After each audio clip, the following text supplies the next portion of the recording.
Pozdravljeni na petkovem podcastu. Danes je zadnji dan v tednu in še malo pa bo konec.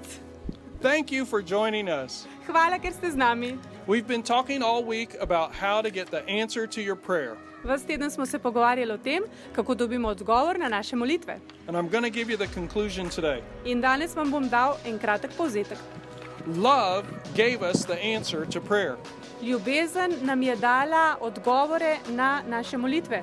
Jesus answers our prayer because he loves us, Jezus odgovarja na naše molitve zato, ker nas ljubi. not because of anything we do. Ne zaradi karkoli, kar bi mi naredili.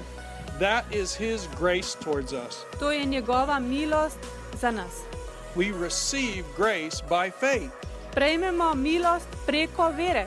Condemnation, guilt, and shame try to cut off faith, Obsodba, krivda in sram poskušajo odsekati vero. but we resist those Ampak mi se temu upiramo, because Jesus paid the price for us. kajti Jezus je plačal ceno za nas. So when we have faith, we believe God loves us. Torej, ko imamo vero, verjamemo, da nas Bog ljubi. Once you're in faith, Ko si enkrat v veri, ko stojiš v veri, you're going to experience peace and joy. boš občutil mir in počitek. You will know that it belongs to you. Vedel boš, da ti pripada. You don't have to do anything else. It's already done. Ne potrebuješ dodati ničesar, vse je že narejeno. Peace will just reside in your heart.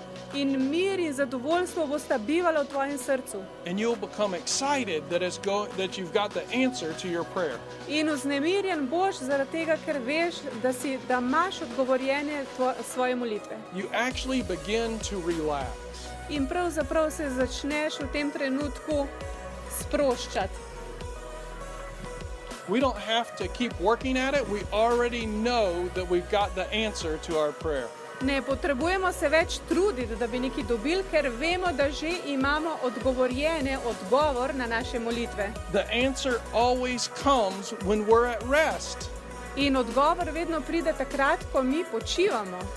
When we stop trying to get it or earn it ourselves. Ko mi prenehamo se truditi, da bi si sami zaslužili ali pa da bi sami naredili.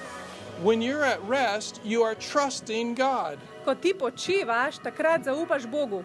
You're not trusting yourself, Ne zaupaš sebi, you're trusting God. ampak zaupaš Bogu. You're letting God handle it. Ti puščaš, da vse mogočni naredi zate. When you're working at it, In ko se ti trudiš za nekaj, God's not working on it. potem Bog ne more pristopiti zraven, ker se ti namesto njega trudiš. When you're resting, Ko ti počivaš, then God is working on it. potem Bog dela na tej stvari. The answer to your prayer is going to come when you're at rest. Odgovor na tvoje molitve bo prišel, ko boš ti počival. The way to receive the answer to your prayer Na kakšen način dobimo odgovor na naše molitve? is to believe that God has already answered it. Verjamemo, se pravi, verjeti moraš, da je Bog že odgovoril na tvoje molitve. Love poured out the answer for all of your prayers. Ljubezen je izlila vse odgovore na vse tvoje molitve. Works and pride will stop God's ability. Dela in ponos bojo zaustavili moč Boga, da bi On nekaj naredil v tvojem življenju. But when you get a revelation that it's already finished, Ampak ko ti dobiš razodetje, da je že narejeno, you're going to experience rest. boš občutil počitek. The answer to your prayer always comes when you're at rest. Odgovor na tvoje molitve vedno pride, ko si v počitku. Thank you for joining us. Hvala, ker ste bili z nami. God is going to answer your prayers. Bog bo odgovoril na tvoje vprašanje, na tvoje molitve. God bless. In Bog vas vse zelo, zelo močno blagoslovi.